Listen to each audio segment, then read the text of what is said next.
Hi guys, Dr. Anderson here. I want to talk to you about your restless legs and the mental impact of that. Psychologically, restless legs has a huge impact on your well-being. Not just physically, not just can't sleep, not just the fact that you could gain weight, become diabetic, maybe even have heart disease because of lack of sleep. But it's huge in terms of sleep disruption, causing depression, maybe even causing suicidal tendencies, or in some severe cases, even suicide itself. And then there's the problem with the taking of the drugs.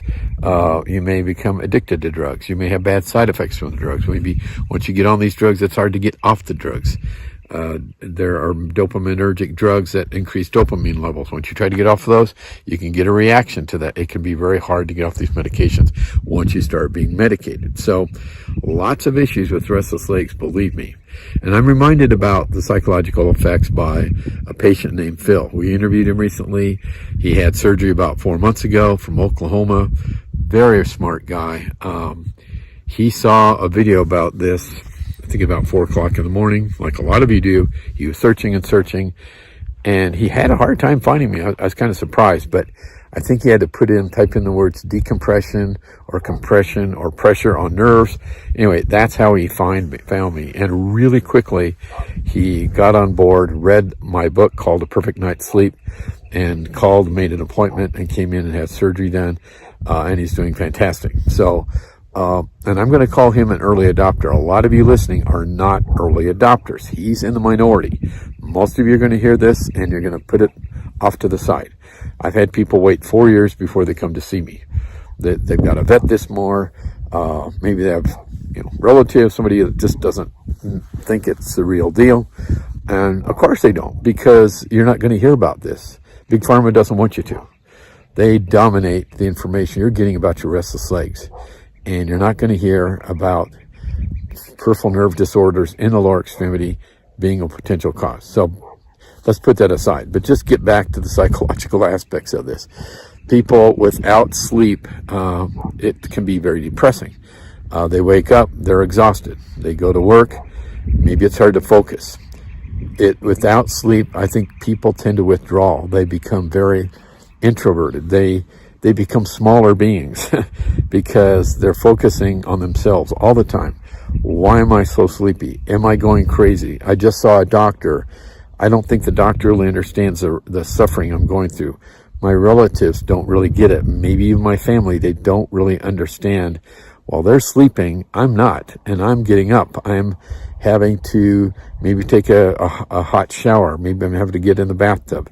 Maybe I have to do stretching exercises at night. I think it was Phil that did this. He did many, many squats. He had very strong legs, but he did calf exercise stuff at night that would kind of help him manage it. But it would, it'd be there, but it would soothe him a little bit. All kinds of things are done to try to relieve these symptoms in a managerial type of way. And then people can become suicidal. They just begin to think they're crazy, especially when they go to healthcare providers that aren't able to help them, or they might get the opinion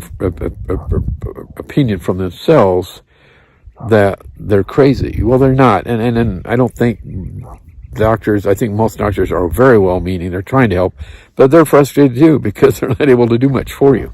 So just realize that you are not alone. There are many people like you that are out there suffering at night. It's like you've got demons. You go to bed, and all of a sudden you're the one that has to stay awake. And probably half of this, I think, half of the stress, half of the anxiety, and maybe the big word's just anxiety, is the worrying, the fretting, the concerns about what's tonight going to bring. What's it going to be like tonight? Last night was really bad. Is it going to be worse tonight? Or do I get a reprieve from it tonight? Those are the thoughts that are racing through your mind throughout the day in anticipation of what the next night's going to bring. That's the story that you have for a lot of you. Again, makes you very introverted, makes you not yourself. And I think it's important, if you don't have it, but your husband or wife has it and you're listening, understand what they're going through. This can be a very bad disease to have. It also might affect your ability to socialize. Maybe you want to go out to dinner with other people. It's hard because you can't sit down for long. You got to get up and pretend you're going to the bathroom, for instance. Or maybe you want to go to a movie. You just can't do it because you can't sit for that long. I had one gentleman recently from New York State. He and his wife like to cuddle while they're watching TV at night. Very touching story. That's what really was the big thing that he got from this, was having that intimate time, just watching a movie with his wife. Those are the things that we can do for many of you that are willing to take that chance to jump away from the crowd and consider learning more about what we do. And if you wanted to learn more, I'd just say watch more videos about this. Learn about this more and more. We've got lots of testimonials and educational videos on our YouTube channel. The other thing I'd really suggest too, Phil did this, and right away he bought my book on Amazon. It's called A Perfect Night's Sleep. And on there you'll learn a lot more, see some information, some scientific information, and also some testimonials about how and why this works. We do have a published paper, by the way. Hopefully another paper is going to get published on this, and because it's pretty revolutionary. And people always, kind of the buzzword now is science, and there's kind of a lot of weird science going on. I kind of question that because I think there's lots of questionable science, actually. So, but ours is pretty real. We have one paper published, another one soon to be published that has even more rigor, and hopefully it's going to be published in the near future to give you more evidence that this is the real deal, and especially for other healthcare providers that are kind of wondering, is there such a way that restless legs can be reversed? So don't forget, I believe it's from compression. You have tight nerve tunnels and legs. That's why I oftentimes like to refer to this as restless legs compression syndrome. So understand you're really missing out on a lot of your life, psychologically, emotionally, when you have restless legs. And I feel for you. I hear so many stories, and please learn more about this. And if you don't have restless legs, or you're around people that do, please be a little bit understanding. Listen to them.